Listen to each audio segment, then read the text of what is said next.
दोस्तों नमस्कार। 7 अक्टूबर से ही इजराइल और फ़िलिस्तीन के बीच में युद्ध जारी है। इस हिंसक संघर्ष ने पूरी दुनिया का ध्यान अपनी तरफ आकर्षित कर लिया है और इसमें दोनों ही पक्ष से हजारों की संख्या में लोगों ने अपनी जान भी गंवाई है, चाहे वो इजराइल के लोग हों या फिर फ़िलिस्तीन के लोग हों। दोनों ही तरफ से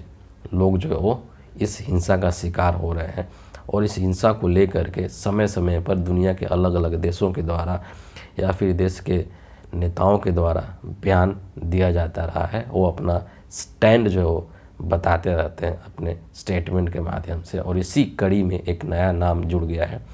और वो दुनिया के सबसे शक्तिशाली देश के भूतपूर्व राष्ट्रपति हैं, जिनका के नाम है Barack Obama. Mister Barack Obama ने इजराइल और फ़िलिस्तीन के इस हिंसक संघर्ष को लेकर के एक बहुत ही महत्वपूर्ण बयान जारी किया है, या अपनी बात एक तरह से वो कहिए। और उन्होंने जितनी भी बातें कही हैं इस युद्ध को लेकर के, अगर उसका सार समझने की कोशिश किया जाए तो उसको 3 बिंदुओं में बहुत ही स्पष्ट रूप से समझा जा सकता है। सबसे पहले बराक ओबामा ने यह कहा है कि इजराइल ने जिस तरीके से गाजा के अंदर भोजन, पानी और बिजली की कटौती की है, ये बहुत ही निंदनीय है और ये मानवीय संकट के लिए या मानवीय अस्तित्व के लिए ये बहुत बड़ा खतरा है, क्योंकि ये जो चीज़ें हैं वो व्यक्ति के प्रतिदिन के जो जीवन यापन का तरीका है उसको बहुत बुरे तरीके से प्रभावित करता है और इसीलिए इसको मानवीय संकट के खतरा के रूप में देखा जा सकता है, जो कि इजराइल को नहीं करना चाहिए। बराक ओबामा ने इतना तक कह दिया है कि इजराइल के इस स्टेप से या इजराइल के इस तरह की कार्रवाई करने से पूरी दुनिया में उसका समर्थन घट सकता है, यानी कि वैश्विक जो राजनीति है उसमें इजराइल अलग थलग पड़ सकता है और उसका जो ग्लोबल सपोर्ट है उस पे नकारात्मक इसका प्रभाव पड़ सकता है। इसीलिए इजराइल को इस तरह की क्रियाविधि नहीं करना चाहिए या इस तरह की क्रियाविधि करने से बचना चाहिए, क्योंकि बिजली, भोजन, पानी ये जो है हमारे जीवन की मूलभूत आवश्यकताएं हैं और प्रतिदिन इस्तेमाल होने वाली चीज़ें हैं, और इसको अगर आप कट कर देते हैं, इसमें आप किसी तरह से अगर व्यवधान पैदा करते हैं तो कहीं ना कहीं आपके हर दिन के जीवन को बहुत बुरी तरीके से प्रभावित करता है। बराक ओबामा ने इजराइल के इस कदम को कड़ी निंदा की है और इसकी तीव्र जो महत्वपूर्ण बात उन्होंने अपने स्टेटमेंट में कहा है, जैसा कि आप सबको ही पता है कि इस युद्ध की शुरुआत कैसे हुई। इस युद्ध की शुरुआत हुई थी हमास के द्वारा इजराइल पर आक्रमण करने का। तो हमास ने इजराइल के ऊपर आक्रमण किया तो इजराइल को पूरा अधिकार है कि वो अपनी रक्षा करे। इस इजराइल की इस कदम को कोई भी गलत नहीं कहेगा, लेकिन जिस बर्बरता के साथ इजराइल क्रियाविधि कर रहा है और कार्रवाई कर रहा है वो घोर निंदा करने के लायक है और वो इंसानी जीवन के लिए एक संकट के रूप में उभर करके सामने आया है। और बराक ओबामा ने इजराइल के इसी बर्बरतापूर्ण कार्रवाई का आलोचना किया है या उस पर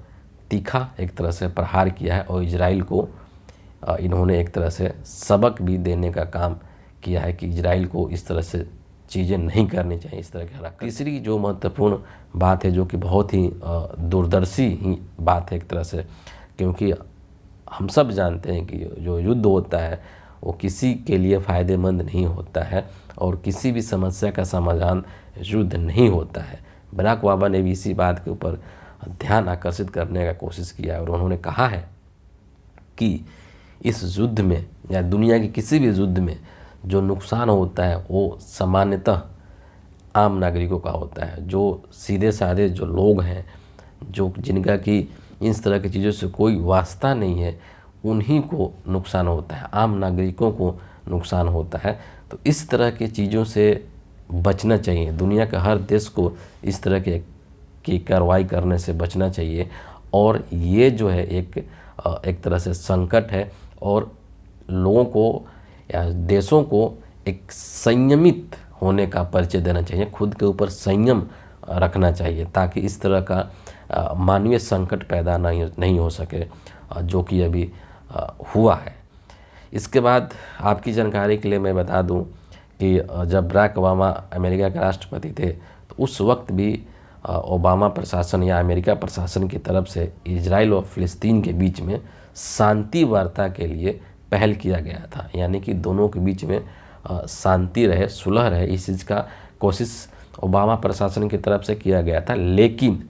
उसको सफलता नहीं मिली थी। और जब बाइडेन राष्ट्रपति बने तब भी इस चीज़ की कोशिश की गई, लेकिन ये सफल नहीं हो पाया गया। और दलील ये दिया गया कि दोनों जो पक्ष हैं वो अपने अड़ियल रवैये पर कायम हैं। तो जब आप अड़ियल रवैये अपनाए रखे हैं तो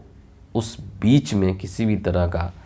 संवाद होना बहुत ही मुश्किल होता है, और वही चीज़ हो रहा है इजराइल फ़िलिस्तीन को लेकर के। बहरहाल इतना ही कहना होगा कि ये जो युद्ध है इजराइल फ़िलिस्तीन, ये एक बहुत बड़े संकट की ओर ले जा रहा है पूरे दुनिया को, क्योंकि कहीं ना कहीं इसको लेकर के दुनिया के देशों में एक तरह से ग्रुपिंग्स जो है वो शुरू हो चुकी है, समूहबाजी शुरू हो चुका है, और ये वैश्विक शांति के लिए शुभ संकेत नहीं है। तो दोस्तों, आज के वीडियो के लिए इतना ही है। आपका बहुत बहुत धन्यवाद।